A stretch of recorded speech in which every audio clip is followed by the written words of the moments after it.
Hey everyone, welcome back to the channel Shailaja Kalmani Kannada Vlog. Welcome to beautiful ಏನ್ ಹೇಳ್ತಾರೆ ಇವತ್ತೊಂದು ವಿಶಿಷ್ಟ ಅಥವಾ ಸೂಪರ್ ಆಗಿರೋ ಒಂದು ರೆಸಿಪಿ ಹೊತ್ತಿಗೆ ಬಂದಿದ್ದೀನಿ. ಏನಪ್ಪಾ ಅಂದ್ರೆ ಮೈಕ್ರೋ ಓವನ್ ಎಲ್ಲ ನಮ್ಮ ಹತ್ರ ಕೇಕ್ ಮಾಡ್ಬೇಕಂತ ಆಸೆ, ಹಾಗೆ ನಾವು ಮೈದಾ ತಿನ್ನಲ್ಲ ಆದ್ರೆ ಕೇಕ್ ತಿನ್ಬೇಕಂತ ಆಸೆ ಅನ್ನೋರಿಗೆ ಮೈದಾ ಇಲ್ದೆ ಮೈಕ್ರೋ ಓವನ್ ಇಲ್ದೆ ಕೇಕ್ ಮಾಡೋದು ಹೇಗೆ ಅಂತ ನೋಡೋಣ. ಇಲ್ಲಿ 1 ಕಪ್ ಅಷ್ಟು ರವೆ, ಅಂದ್ರೆ ನಾವೇನ್ ಉಪ್ಪಿಟ್ಟು ಮಾಡ್ತೀವಲ್ಲ ಬಿಳಿ ರವೆ, ಅದಕ್ಕೆ ಅರ್ಧ ಕಪ್ ಅಷ್ಟು ಸಕ್ಕರೆ, ಅದನ್ನ ಎರಡನ್ನು ಒಂದು ಮಿಕ್ಸಿ ಜಾರಲ್ಲಿ ಹಾಕೊಳ್ಳಿ. ಅದಕ್ಕೆ ನಿಮ್ಗೆ ಮೊಟ್ಟೆ ತಿಂತೀರಾ ಅನ್ನೋರಾದ್ರೆ 2 ಮೊಟ್ಟೆ, ಇಲ್ಲದಿದ್ರೆ ಅರ್ಧ ಕಪ್ ಮೊಸರು, ಆಪ್ಷನಲ್. ಕೆಲವೊಬ್ರು ಮೊಟ್ಟೆ ತಿನ್ನಲ್ಲ, ಸೊ ಹಾಗಾಗಿ ಮೊಟ್ಟೆನ ಸ್ಕಿಪ್ ಮಾಡ್ಕೊಳ್ಬಹುದು. ನಾನಿಲ್ಲಿ ಮೊಟ್ಟೆನ ಆಡ್ ಮಾಡ್ಕೊಳ್ತಾ ಇದ್ದೀನಿ. ಸೊ 2 ಮೊಟ್ಟೆನ ಆಡ್ ಮಾಡಿ, ನೋಡ್ತಾ ಇದ್ದೀರಲ್ಲ ಇಲ್ಲಿ ಬೋತ್ ಯೆಲ್ಲೋ ಮತ್ತೆ ವೈಟ್ ಪಾರ್ಟ್, ಇಡೀ ಮೊಟ್ಟೆ ಹೋಲ್ ಮೊಟ್ಟೆನೆ ಆಡ್ ಮಾಡ್ಬೇಕು. ನಾನಿಲ್ಲಿ ಹೋಲ್ ಮೊಟ್ಟೆನ ಆಡ್ ಮಾಡ್ಕೊಂಡಿದ್ದೀನಿ. ಈಗ ಇದನ್ನ ನೀವು ಇದಕ್ಕೆ ಏನಪ್ಪಾ ಅಂದ್ರೆ 2 ಟೇಬಲ್ ಸ್ಪೂನ್, 2 ಸ್ಪೂನ್ ಅಷ್ಟು ಆಯಿಲ್, ಯಾವ್ದಾದ್ರು. ನಾನಿಲ್ಲಿ coconut oil, extra Virgin coconut oil use ಮಾಡ್ತಾ ಇದ್ದೀನಿ. ನೀವು ಬೇರೆ ಪಾಮ್ ಆಯಿಲ್ ಸಹ ಯೂಸ್ ಮಾಡ್ಬೋದು, ನಿಮ್ಮ ಮನೇಲಿ ಯಾವ್ದು ಯೂಸ್ ಮಾಡ್ತೀರೋ ಅದನ್ನ. ಇದನ್ನ ಒಂದು 1 ನಿಮಿಷ, 1 ನಿಮಿಷದಷ್ಟು ಗ್ರೈಂಡ್ ಮಾಡ್ಕೊಳ್ಳಿ. ಸೊ ಇದಾದ್ಮೇಲೆ ಇದಕ್ಕೆ ನೀವು ಒಂದು ಅರ್ಧ ಅಥವಾ 1/4 ಕಪ್ ಅಷ್ಟು ಹಾಲು, ಫಸ್ಟ್ 1/4 ಕಪ್ ಹಾಕೊಳ್ಳಿ. ನಿಮ್ಗೆ ಅದು ಕನ್ಸಿಸ್ಟೆನ್ಸಿ ತುಂಬಾ ದಪ್ಪ ಇದೆ ಅಂದ್ರೆ ಇನ್ನೊಂದು 1/4 ಕಪ್ ಹಾಕೊಳ್ಳಿ. ಸೊ ನಾನಿಲ್ಲಿ ಒಂದು 1/4 ಕಪ್ ಅಷ್ಟು ಹಾಲು ಹಾಕೊಂಡಿದೀನಿ. ಪುನಃ ಇದನ್ನ ಒಂದು ಏನ್ ಹೇಳ್ತಾರೆ, ಒಂದು 10 ಪಲ್ಸ್ ಮಾಡಿದ್ರೆ ಸಾಕು. ಅಂದ್ರೆ ಪಲ್ಸ್ ಅಂದ್ರೆ ಕಂಟಿನ್ಯೂಸ್ ಗ್ರೈಂಡ್ ಮಾಡೋದ್ ಬೇಡ. ಇದಕ್ಕೆ 1 ಸ್ಪೂನ್ ವೆನಿಲಾ ಎಸೆನ್ಸ್ ನ ಆಡ್ ಮಾಡ್ಕೊಂಡೆ. ಸೊ ನೋಡ್ತಾ ಇದ್ದೀರಲ್ಲ, ನಾನು ಎಲ್ಲಾನು ಮಿಕ್ಸಿ ಜಾರಲ್ಲೇ ಮಿಕ್ಸ್ ಮಾಡ್ಕೊಳ್ತೀನಿ. ಇವಾಗ 1 spoon baking soda, 1 spoon baking powder, ಹಾಗೆ ಒಂದು ಅರ್ಧ ಸ್ಪೂನ್ ಅಷ್ಟು ಬೇಕಿಂಗ್ ಸೋಡಾನ ಇದಕ್ಕೆ ಹಾಕೊಳ್ತಾ ಇದ್ದೀನಿ. ಸೊ ಬೇಕಿಂಗ್ ಸೋಡಾ ಮತ್ತೆ ಬೇಕಿಂಗ್ ಪೌಡರ್ ನ 1:1/2, ಅಂದ್ರೆ 1 ಬೇಕಿಂಗ್ ಪೌಡರ್ ಹಾಕಿದ್ರೆ ಅರ್ಧದಷ್ಟು ಬೇಕಿಂಗ್ ಸೋಡಾ, ಈ ಕನ್ಸಿಸ್ಟೆನ್ಸಿಯಲ್ಲಿ ನೀವು ಹಾಕೊಳ್ಬೇಕಾಗತ್ತೆ. ಸೊ ನೋಡ್ತಾ ಇದ್ದೀರಲ್ಲ, ಅದನ್ನು ನಾನು ಮಿಕ್ಸಿ ಜಾರ್ಗೆನೆ ಹಾಕೊಂಡಿದೀನಿ. ಯೂಶುವಲಿ ಮಿಕ್ಸಿ ಜಾರ್ ಅಲ್ಲಿ ಗ್ರೈಂಡ್ ಮಾಡ್ಕೊಂಡು ಪುನಃ ಅದನ್ನೊಂದು ಬೌಲಿಗೆ ತಗೊಂಡು ಮಿಕ್ಸ್ ಮಾಡೋದ್ಕಿಂತ ಮಿಕ್ಸಿ ಜಾರಲ್ಲೇ ಜಸ್ಟ್ ಒಂದು ಪಲ್ಸ್ ಮಾಡಿದ್ರೆ ಸಾಕು, ಅದು ಚೆನ್ನಾಗಿ ಮಿಕ್ಸ್ ಆಗುತ್ತೆ. ಸೊ ಕೈಯಲ್ಲಿ ಚೂರ್ ಈ ತರ ಮಿಕ್ಸ್ ಮಾಡ್ಕೊಂಡು ಪುನಃ ಇದನ್ನ ಬೇಕಾದ್ರೆ ಒಂಚೂರ್ ಮಿಕ್ಸಿಯಲ್ಲಿ 1-2 ಪಲ್ಸ್ ನ ಮಾಡ್ಕೊಂಡ್ರೆ ಚೆನ್ನಾಗಿ ಮಿಕ್ಸ್ ಆಗುತ್ತೆ. ಸೊ ಆ ಉದ್ದೇಶದಿಂದ ನಾನು ಎಲ್ಲಾನು ಮಿಕ್ಸಿ ಜಾರಲ್ಲೇ ಹಾಕೊಳ್ತಾ ಇದ್ದೀನಿ. ಸೊ ನೋಡ್ತಾ ಇದ್ದೀರಲ್ಲ ಇಲ್ಲಿ ಎಷ್ಟು ಚೆನ್ನಾಗಿ ಕನ್ಸಿಸ್ಟೆನ್ಸಿ ಬಂದಿದೆ. ಸೊ ನಾನು ನಿಮ್ಗೆ ಆಲ್ರೆಡಿ ಹೇಳ್ದಂಗೆ ಐ ಆಮ್ ನಾಟ್ ಯೂಸಿಂಗ್ ಮೈದಾ ಅಥವಾ ಮೈದಾನ ಯೂಸ್ ಮಾಡ್ತಾ ಇಲ್ಲ. ಅದಕ್ಕೋಸ್ಕರ ನಾನಿಲ್ಲಿ ಹೋಲ್ ವೀಟ್ ಅಥವಾ ಗೋಧಿ ಹಿಟ್ಟು, ನಿಮ್ ಮನೇಲಿ ಏನ್ ಚಪಾತಿ ಮಾಡ್ತೀರಲ್ಲ ಆ ಗೋಧಿ ಹಿಟ್ಟನ್ನ ಇಲ್ಲಿ ನಾನು 2 ಸ್ಪೂನ್ ಅಷ್ಟು ಹಾಕೊಂಡಿದ್ದೀನಿ. ಸೊ ಇದು ಏನಪ್ಪಾ ಅಂದ್ರೆ ಮೈದಾ ಕೆಲವರು ತಿನ್ನಲ್ಲ, ಸೊ ಹಾಗಾಗಿ ಇದು ಆಪ್ಷನಲ್. ಅಂದ್ರೆ ಏನ್ ಹೇಳ್ತಾರೆ, ರಿಪ್ಲೇಸ್ಮೆಂಟ್ ಅಂತಾನೆ ಹೇಳ್ಬೋದು. ಮೈದಾ ಬದಲು you can replace it with wheat flour ಅಥವಾ ಗೋಧಿ ಹಿಟ್ಟು. ಇದನ್ನ ನಾನೆಲ್ಲ ಮಿಕ್ಸರ್ ಅಲ್ಲೇನೆ ಒಂದು ಪಲ್ಸ್ ಮಾಡಿ ಇಟ್ಕೊಂಡು ಈ ತರ ಒಂದು ಬಾಕ್ಸ್ ತಗೊಂಡಿದ್ದೀನಿ. ಇಲ್ಲ ನೀವು ಮೌಲ್ಡ್ ಇದ್ರೆ, ಅಂದ್ರೆ ಕೇಕ್ ಮಾಡುವಂತ ಮೌಲ್ಡ್ ಇದ್ರೆ ಅದನ್ನ ಸಹ ತಗೊಳ್ಬಹುದು.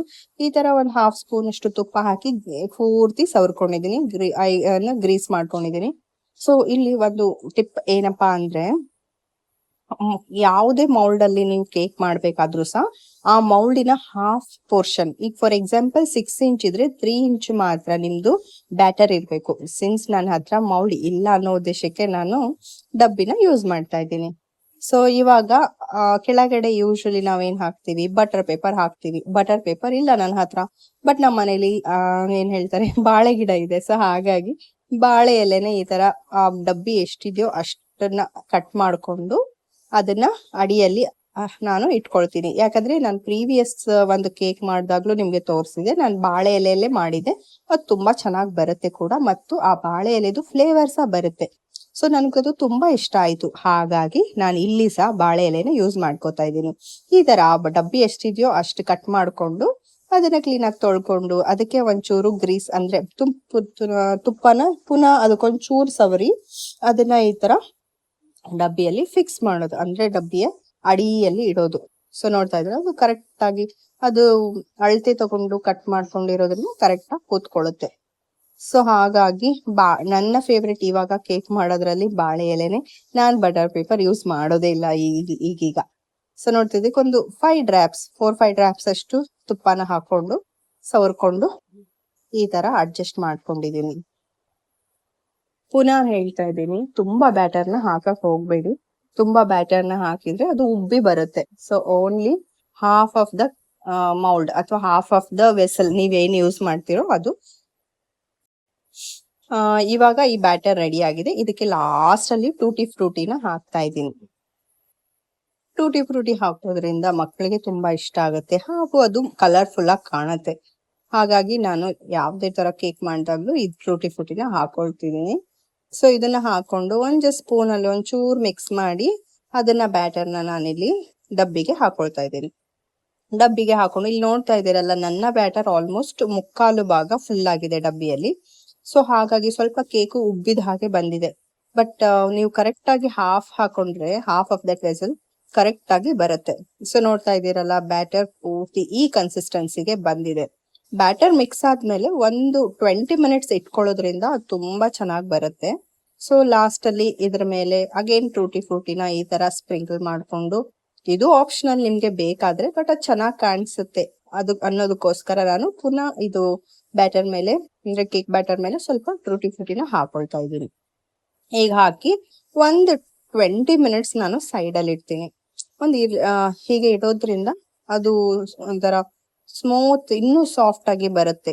ಸೊ ಇದೆಲ್ಲ ಆದ್ಮೇಲೆ ಒಂದು ಕುಕ್ಕರ್ ಅಲ್ಲಿ ಈ ತರ ಒಂದು ಸ್ಟ್ಯಾಂಡ್ ಇಟ್ಟು ಇದನ್ನ ಒಂದು 5 ಮಿನಿಟ್ಸ್ ವಿತೌಟ್ ವಿಸಿಲ್ ಮತ್ತೆ ಗ್ಯಾಸ್ಕೆಟ್ ಇಲ್ದೇನೆ 5 ಮಿನಿಟ್ಸ್ ಫ್ರೀ ಹೀಟ್ ಮಾಡ್ಬೇಕು.